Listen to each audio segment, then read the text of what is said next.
And today, I thought the topic we could focus in on is this idea of practice. So I know that in terms of how you've looked at this, you see practices as being tools that help with organizational transformation, and the practice seem to fall into two areas. You have some individual practices for people and how they approach situations and their own mindset, and then you have group or organizational practices for groups of individuals. Now, I think this idea of practice is something which is distinct from a formula or a tool or a method. Or some people want to come in with some kind of here's a magic bullet that'll just solve your problem, as opposed to we have to engage in constant improvement, and that is a practice, an activity of practice. So I just wanted to start off with perhaps, how do you conceptualize practice and see that, you obviously build tools around what you call practices. How do you sort of conceptualize the idea of practice? What does that mean for you?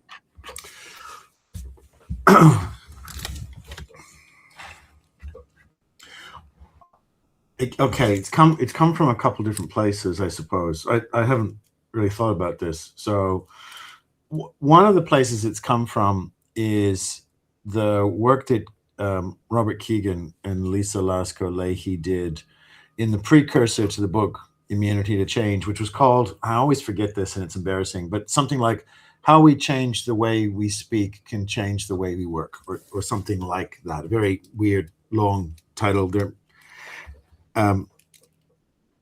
But in that book, they talked about organizational capability in terms of individual languages and collective languages. And they're talking about if we shift how we speak to ourselves and to each other, then we're going to shift our mindset, and that's going to shift our performance. And so this idea of an individual language versus a collective language, something I use with myself, a language I use with myself, my self-talk, versus a language I might use with you. So this individual versus collective is where that part came from. Now the practices part, I think it's come out of maybe two places. One's like I have a yoga practice, or I have a mindfulness practice, or a meditation practice. And so in that sense, the word practice for me connotes I've made a commitment. I've made a mindful commitment to do this thing on an ongoing basis. It's a repetitive thing. It's something I have to work at, and it's going to make me better. It doesn't make it bad or difficult or a toil, but it is an intentional, I'm going to do this. And so it's a repetitive action, that sense of I have a practice. The other place it came from was around collaboration. And so I was searching around for a word about, we have all these different pieces that we say make up collaboration. It's a process. Is it what is this? And it turned out that the most useful word, again, was practices, like the collaborative decision-making practices, in the sense of this is a repetitive action. And this is a commitment to, we're going to work this way. There's a routine to this. There's a cadence to this. And so it denotes, I suppose, intention. That's what practice means to me. Now, you've got about around 12 practices, I think I count on the website. There's 5 individual ones and like 7 organizational ones. And it'd be quite good to go through some of them given time, and we might have to have a couple of sessions to work our way through it. The one that jumps out to me first is, and I think it's because I've been thinking about this whole process of how do we communicate, as individuals, we have these thoughts, and as you say, we use language as a way to conceptualize them and start to figure out what's happening. I think there's a step from here potentially where we engage with others, and so there's a process of negotiation and crosstalk and conversation that happens with other people. And quite often, this is where I think people run into trouble, because you go into a situation. Take a classic example. Everybody needs to sell what they're doing. But most salespeople walk into a situation with a preconceived idea of what their plan is, what they're going to say, what they're going to do. They have a deck, they pitch.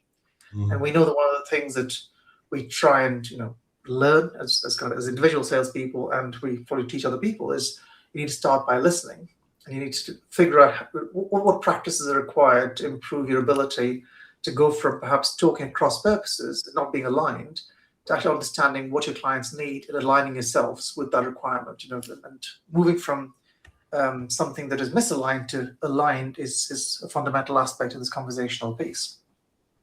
And you have a practice here called empathic listening, which I think is probably one of the starting points there. So could you perhaps talk a bit more about that and lay out how you can kind of think about empathic listening? Sure.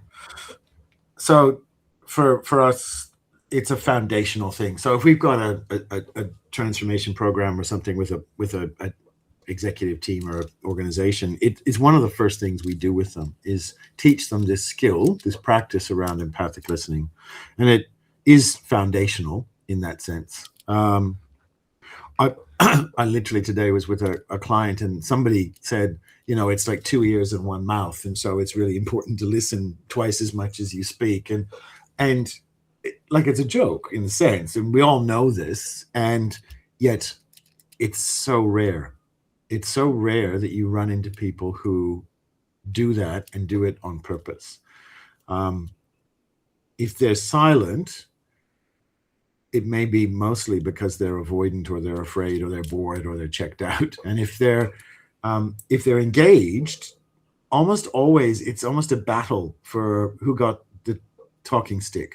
And no one's actually really listening to each other. They're just waiting until somebody else stops making noise and it's their turn to speak. And so when we set this up, it's kind of that's the entry point. It's normal organizational listening is pathetic.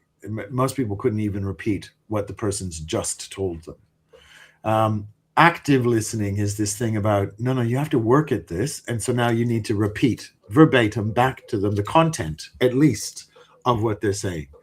And empathic listening takes that an important step further, which is you're not only listening for the content and being able to process that and understand, but you're also listening for what's the emotional meaning or weight underneath the words. So we have this little pie chart thing that we put up often, and and the numbers are probably wrong, but it's the one that people taught out. 7% of what's available to be understood from somebody else is the words. Only 7% is the words or the content, that part of the content, which is kind of why everybody says if you have something important to communicate, do not send an email. Do not send a text message. That's going to guarantee you get divorced. It's like the words themselves can be construed in so many different ways, get misunderstood all the time because it's only a fraction of what's actually wanting to be conveyed. A further whatever percent, 20 or 30% is tone of voice. And so again, the verbal becomes really important. I can say the same words in 100 different ways and mean 100 different things. And so tone and tonality, and that's what emojis are for, right? That's why we invented emojis and emoticons, is because emotion is missing if we're just typing. And the rest of it, of course, is my body language, my place in space, the pause between something, the extra emphasis, the thing I do with my eyes, where someone goes, oh, something just happened there. What just happened there? And I need to see you. I need to be kind of in the room even to be able to do that. And so all of that's involved in empathic listening. And basically the point is, what's the story under the story? What's the real meaning of what's being conveyed? And how do you reliably up your capacity to be able to essentially guess at what's going on inside somebody else, but at least be able to check it out. That's empathic listening. I think that's really, in terms of the sequence, we experience this all the time. So I've spoken to lecturers who are quite frustrated, and after the pandemic, obviously, a lot of lectures have moved online. And one of the things I found that online conversations were very useful as a consultant because they were efficient. You could do more of them. You didn't have to travel places, and I felt that I work in sustainability, so you're not burning fuel to get places. There are lots of good reasons why online conversations are a good idea. At the same time, a lot of people are frustrated by them. I think specifically because of that first point where you have silence and disengagement, because it's very easy for you to go off and do emails or whatever else during conversation. So, as I said, lecturers in particular, so it was very frustrating for them that students would come on with a blank screen and they'd essentially be talking to the camera, but into a void. They had no feedback mechanism at all from participants as to whether what they were saying was useful or not. So moving from that that silence, in a meeting room, if people are quiet, as you say, it could be because they're not paying attention, it's not important, but you need processes to engage people in those conversations. And I think a one-way transmission information doesn't do the job either. You need some skills to go from detecting what's happening to engaging people. And I like the process that says, okay, it's actually a sequence. You can engage them, so they're at least paying attention, but then they move from just paying attention to actively engaging with the content. And then if they go from active engagement through to empathic engagement, they're sort of bringing more of themselves to the picture. They're not just listening to the words and saying, well, here's what the model says, here's the answer. It's more, what does it mean for us or mean for other people? Or actually, you obviously don't think this is the right thing, but you're not willing to say it because maybe the environment isn't quite safe. And how do we get to the point where it's safe enough to have this conversation? And this idea of the story beneath the story, I think is quite a nice model to keep that in mind. Now, I know that for some people this might come quite naturally. I know that for me, it certainly was the natural progression to being able to think this way. As an engineer, somebody who kind of is more introvert, who reads a lot, who builds stuff, you don't learn these skills automatically, do you? Because I think, and you can go into, you can go all the way through life, essentially not having to learn these skills till you get to a point in an organization where you're frustrated. Things aren't happening because your way of communicating or your way of listening isn't appropriate for the task at hand. So before you can actually develop a skill like this, I guess it's important to almost recognize that you are hitting that blocker, and this is a developmental need that somebody needs to do. Again, do you think there's something that, given your experience with people, do majority of people need to recognize that they're hitting these blocks in their careers and develop these skills, or is it a minority who don't actually have them naturally? Okay. So I think, again, this happened today. Okay, I've just done this, and I kind of had to kind of box people's ears and tell them to shut up and listen to each other. And so part of it's about a mindset, and engineers are a particular flavor. There are many others. There are like certain kinds of finance people are another. Certainly doctors, lawyers, any of the professions. And what I'm alluding to, it's expert. And so if empathic listening is a skill, it's on that kind of behavior side. It's the more tangible bit. It's accompanied by a mindset. It's like a psychology of, well, who am I in the world? And am I interested in listening to somebody else? Or am I mostly interested in being seen to be an expert? Am I mostly interested? Is my ego invested in my mindset about actually I know the answer and I'm right, and I'm just going to wait till you shut up and then I'll tell you that I'm right. And that's actually how I experience myself. It's how I experience the world. And so it's self-evident what's needed to happen here is you need to shut up and I need to tell you what the truth is because I'm the expert.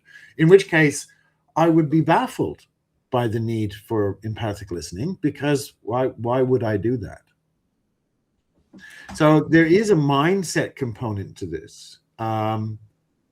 Now, every expert probably has also gone through other kind of phases of development, and they've been in a family and they've had brothers and sisters and mothers and fathers. And so they've had to listen to other people in other contexts. But sometimes when they get in, say, a work context or a business context, they forget all of that. And the need to be right, or the need to win, or the need to say their bit overrides the importance of anything else. And so I think there is a developmental piece, as you're talking about, and it's beyond just the skill.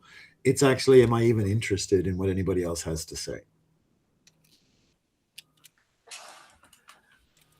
So, I think there's a few things that resonate. The idea of somebody actually winning is, I remember when I was checking out schools for my children, the schools had different mindsets, different views on what constituted a good education, and one of them was very much focused on winning.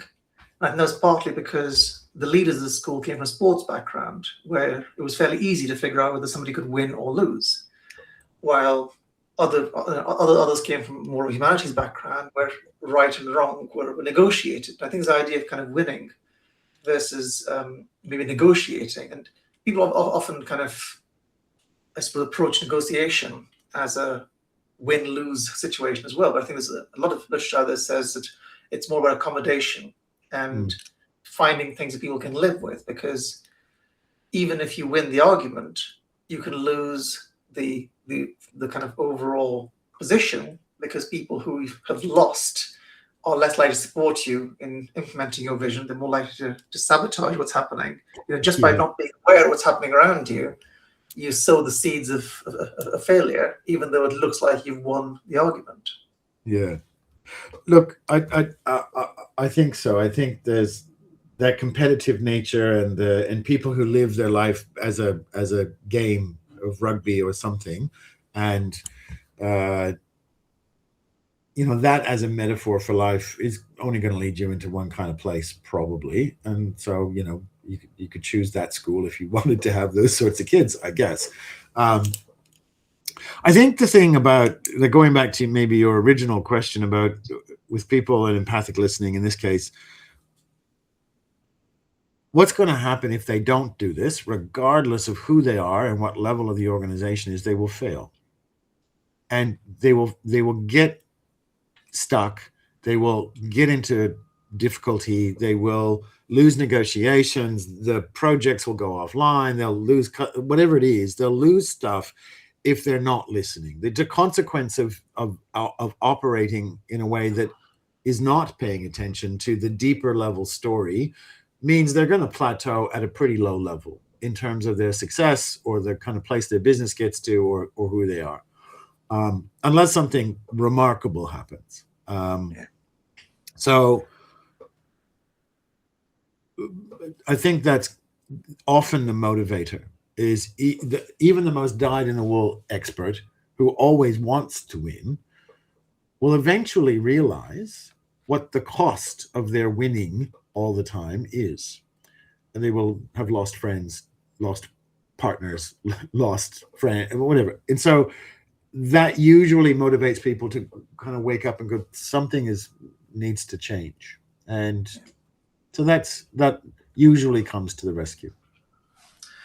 Now, you talk about, so if somebody has reached this point where they're plateauing, in order to kind of advance, they need to develop this capability, and they need to kind of create this practice.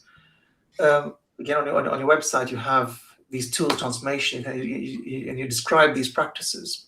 But what do you think it takes then to get started? Is this a 1, 2, 3 set of steps? Is it a change in mindset? How do you think somebody would, so taking empathic listening as a starting point, how would you model that practice? Well, we do it all the time in our kind of work, in our workshops, and I think the best way and the easiest way is to practice, like you would practice the piano. It's a skill, and so there's instructions or whatever else on the website. There's lots of stuff out there, not even just on ours, but any place to kind of figure out what this means. How to do it is pretty simple. Just shut up and listen. And there's 2 questions I sort of advise people that they can ask if literally just listening isn't working. One question is, tell me more about that. I guess it's not a question, but tell me more about that. And the other question is, what was that like? And that's it. You only need those 2 sentences in order to completely do empathic listening. So it's not a hard skill, but it requires motivation to do it and practice. There's another practice on the website called reflective practice, and that's a triad. That's 3 people who get together, and you can practice empathic listening in that context. And you have not only somebody that you're working with and they're telling their story and they're getting coaching and whatever else, and you're doing the empathic listening with them, but you also have a third person, an observer, who is watching that go on and can give you feedback about when you did or when you didn't listen.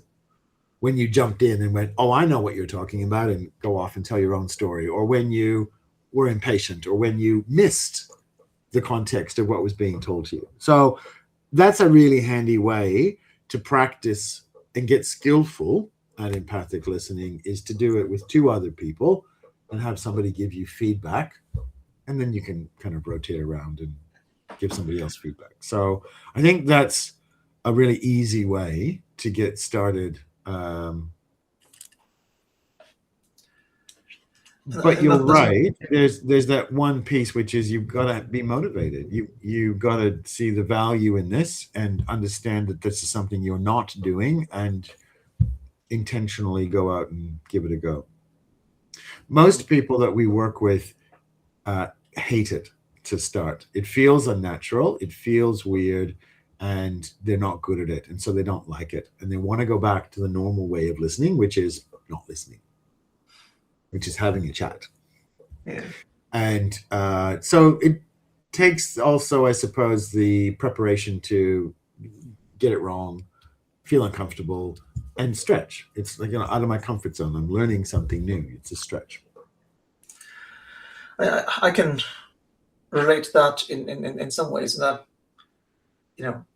I've always found it very hard to just have a conversation. I think if you talk to somebody, it's dialogue, but there's usually so much content, so much information, so much stuff that's coming at you that 1 or 2 things happen. If it's really interesting, I think you can stay interested, but you can capture about 20% of the content, because your brain can only hold so much of this massive material coming at you. Or the other is, depending on kind of how it's structured, if it's a meeting and one person's talking, you disengage. Your mind wanders. You do something else, especially if you can get away with it inside a meeting. So my kind of defense is always going to take notes. For as long as I can remember, I've taken notes. And I think writing things down as you listen is a way to slow yourself down, but also you have to pay attention, because you are trying to put something down on paper. Although I do remember one occasion when I was listening to 2 people talking, and I was so bored. So in shorthand, I was writing, I'm so bored of writing again and again, just to sort of pay attention. But it was like I had to get it down. But more often than not, I think note-taking as a practice is really helpful, because it lets you capture material you can then reflect back. And in a roundabout way, note-taking as a practice has become the practice that I use for listening in general. So even during this conversation, I take notes and I kind of do them visually, and that's become this technique called rich notes that I'm kind of researching. Yeah. But it's come because I was trying to improve my ability to listen. And for some people, they don't need that. Some people, I think there is an individual aspect to this. Some people are much more comfortable, perhaps, processing large amounts of spoken information. I find a tool like note-taking useful in that situation. But that's the kind of thing that potentially an observer could look at you and say, you know what, you missed a whole bunch of things, or you didn't hear the thing they were actually trying to say because you were too busy coming up with your own response or your own reaction to what was going on. Yeah. Look, again, it's practice. You need to practice the practice. I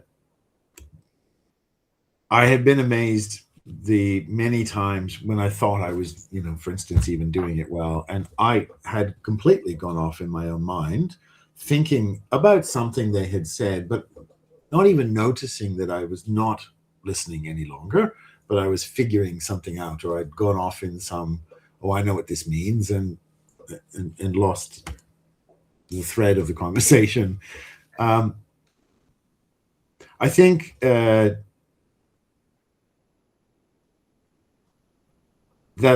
one of the whatever micro skills or parts of active listening, which empathic listening takes further, would be paraphrasing and or just repeating straight back, and it's something along the lines of, so let me check out if I've heard you correctly.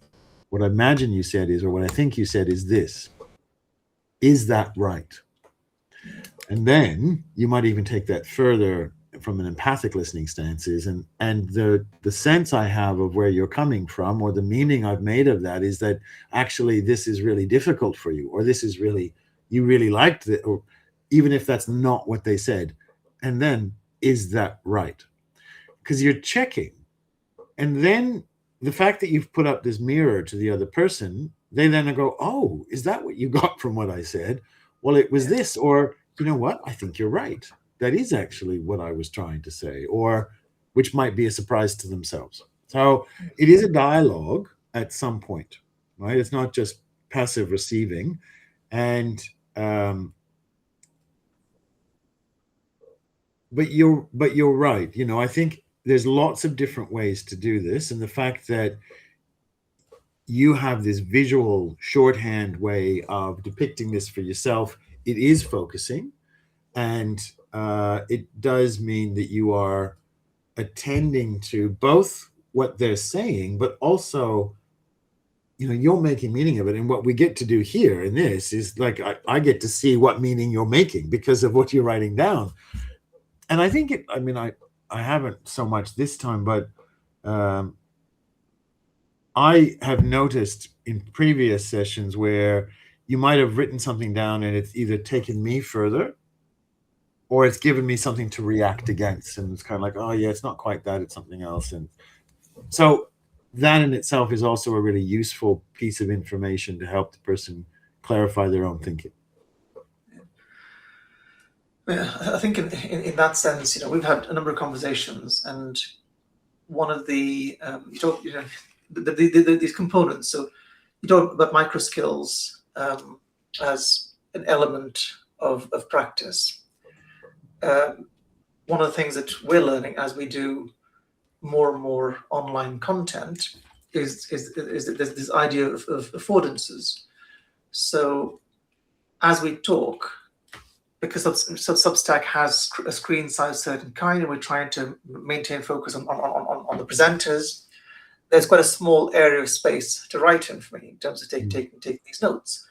Now, if I zoomed out and, the way we often did stuff previously, you'd see much more of these notes in here. There's much more content building up. And that creates a different kind of affordance for the content, because you probably see more of it and then respond to it differently than in this particular forum. So I think that there is the selection of tools you have also affects the way in which you do your listening. No tools And having conversation means you rely on your memory, you rely on certain cues, you rely on, on different aspects. But using a notebook or using a digital tool has advantages and disadvantages. It distracts you from the person because you're paying attention to your notes and your kind of technology. And I found that this technique works really well for online conversations. It really took off after the pandemic, where we just couldn't get in the same space, and so being able to have a way of collective meaning making with a whiteboard and being able to put stuff together and bounce off each other was really helpful. But when I presented at a few conferences, I found that when you were in the same room together, this didn't work quite as well, because you had a thing on the screen, but people, in one session, as they spoke, they started off by looking at the screen, but then they found that they were looking around to see who was speaking, and then they actually physically moved their chairs, so looking at each other, and so they're in the same room and kind of talking to each other differently. So again, the affordances of the situation, the tools and stuff change the way in which you respond. And I think when you're face to face in a meeting together, then you can dial into the non-verbal aspects of the conversation much more easily. And you should probably step away from your laptop and step away from maybe even lots of note taking, or have a collaborative whiteboard where you work on things together, and you have different methods where you start to work together to explore ideas. And you have to get different tools in a digital context. And that idea of being able to, again, this goes back to your point of practice. This doesn't come naturally. It takes years of experimentation and trial and error till you figure out which combination of micro skills helps with your practice in different contexts. So it's something that becomes quite a big thing, actually. You have maybe the idea of a context, and within the idea of context, you have practice, and within practices, you have your micro skills, and you need to realize it's a learning journey, and you are developing these things over time. Yes, and so with that picture, and the practices themselves, and there are many, like for instance, form bubbles, and they overlap, they're liminal, right? And so it's like the empathic listening overlaps with the reflective practice, and it also overlaps with other ones, right? And so certain ones are going to be more central, other ones will be more peripheral, but they are all then the nested whatever nexus of, if you do all these things, if you have all these practices, they do fit into each other and they reinforce each other. So yes, 100% that. And all this requires, one of the practices you have is mindfulness, which I kind of take as being aware of this. Again, perhaps to some extent, the process of having this conversation helps to articulate, and this model that's on the screen right now, it didn't exist in my head till a few seconds ago when I drew it as I responded to you. So it's been constructed on the fly, essentially, through the conversation. But now that it exists as a model, with this idea, okay, first understand your context.